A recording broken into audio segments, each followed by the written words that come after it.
परम शांति।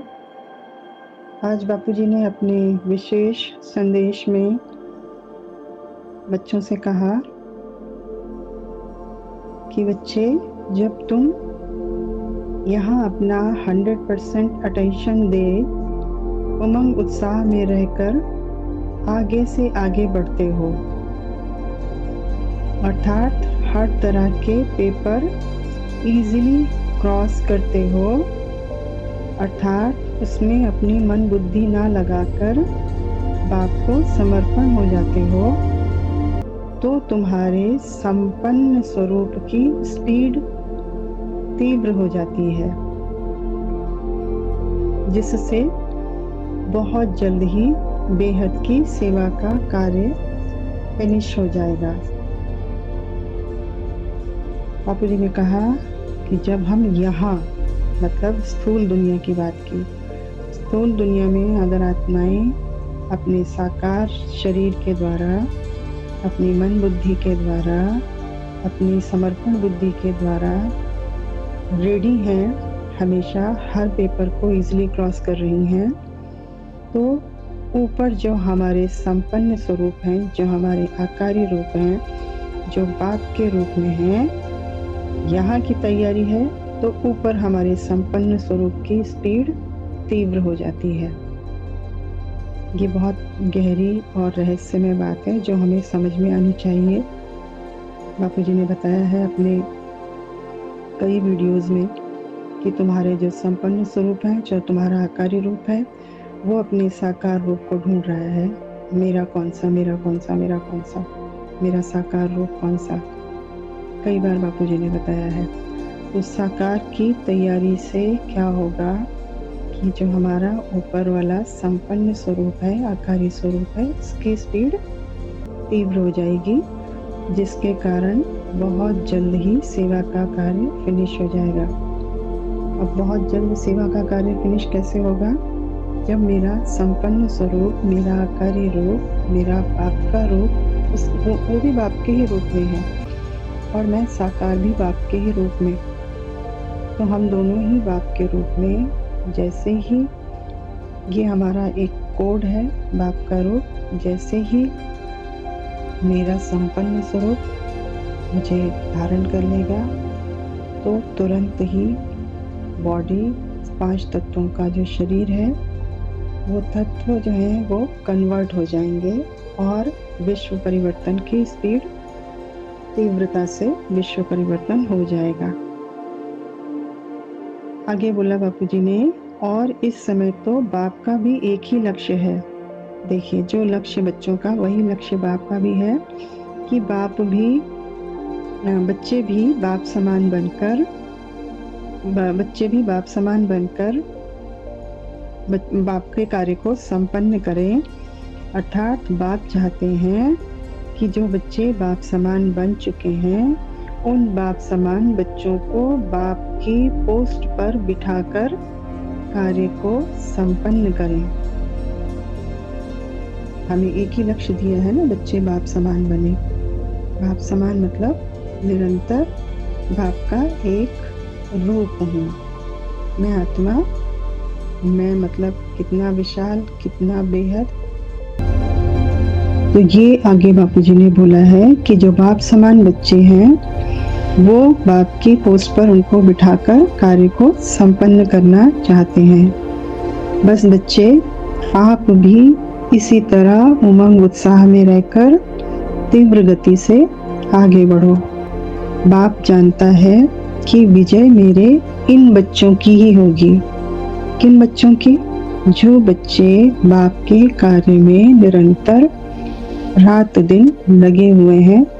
बाप का कार्य करने का मतलब, जो बाप का संकल्प, वही मुझ आत्मा का भी संकल्प। जो बाप का रूप, वही मुझ आत्मा का रूप।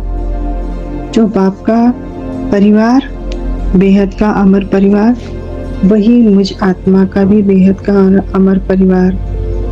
तो जो कार्य बाप का, वही कार्य मास्टर सर्वशक्तिमान बनकर, मास्टर भगवान बनकर और मास्टर रचयिता बनकर हम बच्चों का भी यही कार्य है और बाप जानते हैं कि विजय मेरे ऐसे ही बच्चों की होगी जो निरंतर अपनी सीट पर सेट हैं। तो बस आप भी, बापू जी ने हम बच्चों के लिए बोला कि हम भी निश्चय रख आगे से आगे उमंग उत्साह में रहकर एक सेकंड भी वेस्ट किए बिना आगे बढ़ते रहें। वाह बच्चे वाह, 100% समर्पण बुद्धि वाले बच्चों की विजय समय से पहले निश्चित है।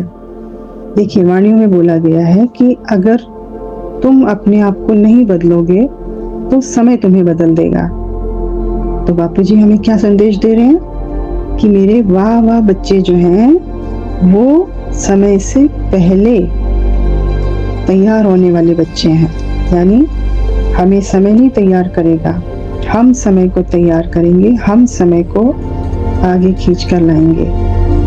देखो बच्चे, बाप है प्यार का सागर, विश्व कल्याणकारी और त्रिकालदर्शी।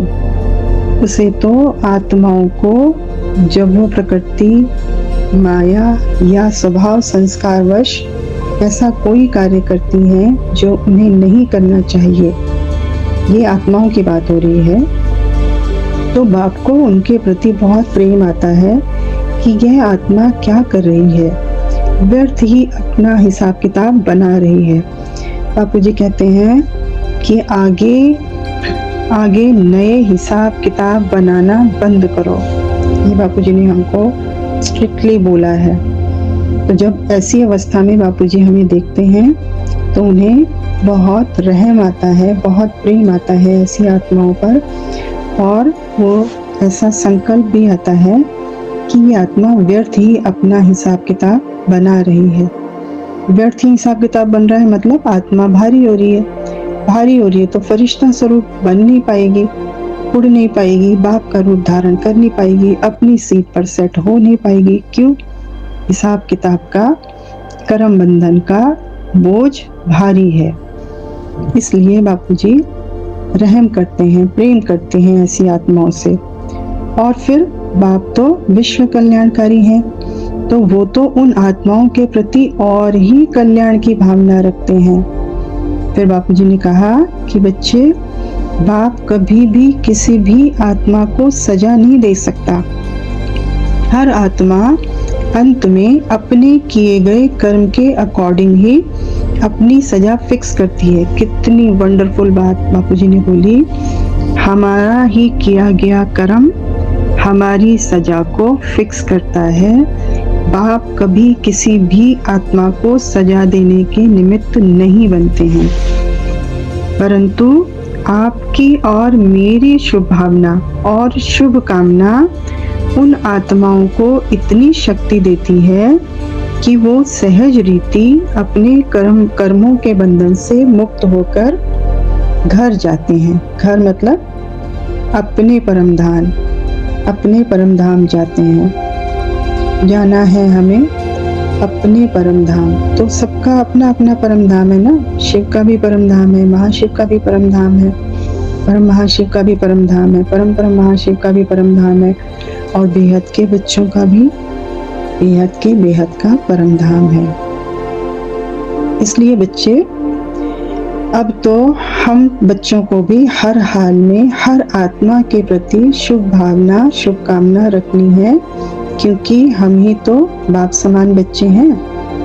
दृढ़ता पूर्वक लव एंड लाइट का अभ्यास करते रहें कि जो हमने चार्ट बनाया है, जैसे हम अपना पुरुषार्थ करते हैं, या जो हम अपना योग करते हैं, या जो हमारी ज्ञान चर्चा होती है, या जो हम अपना सेवा कर रहे हैं, उसमें हमने अपना एक चार्ट बनाया हुआ है ना, इतने समय का।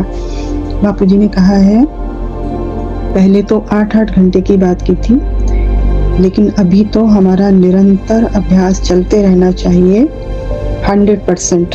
100% वाला अब समय की पुकार यही है कि हमारा पुरुषार्थ हर समय लव एंड लाइट का ही पुरुषार्थ 100% चलना चाहिए। 100% चलेगा तो 100% मार्क्स भी हमको बाप से मिलेंगे।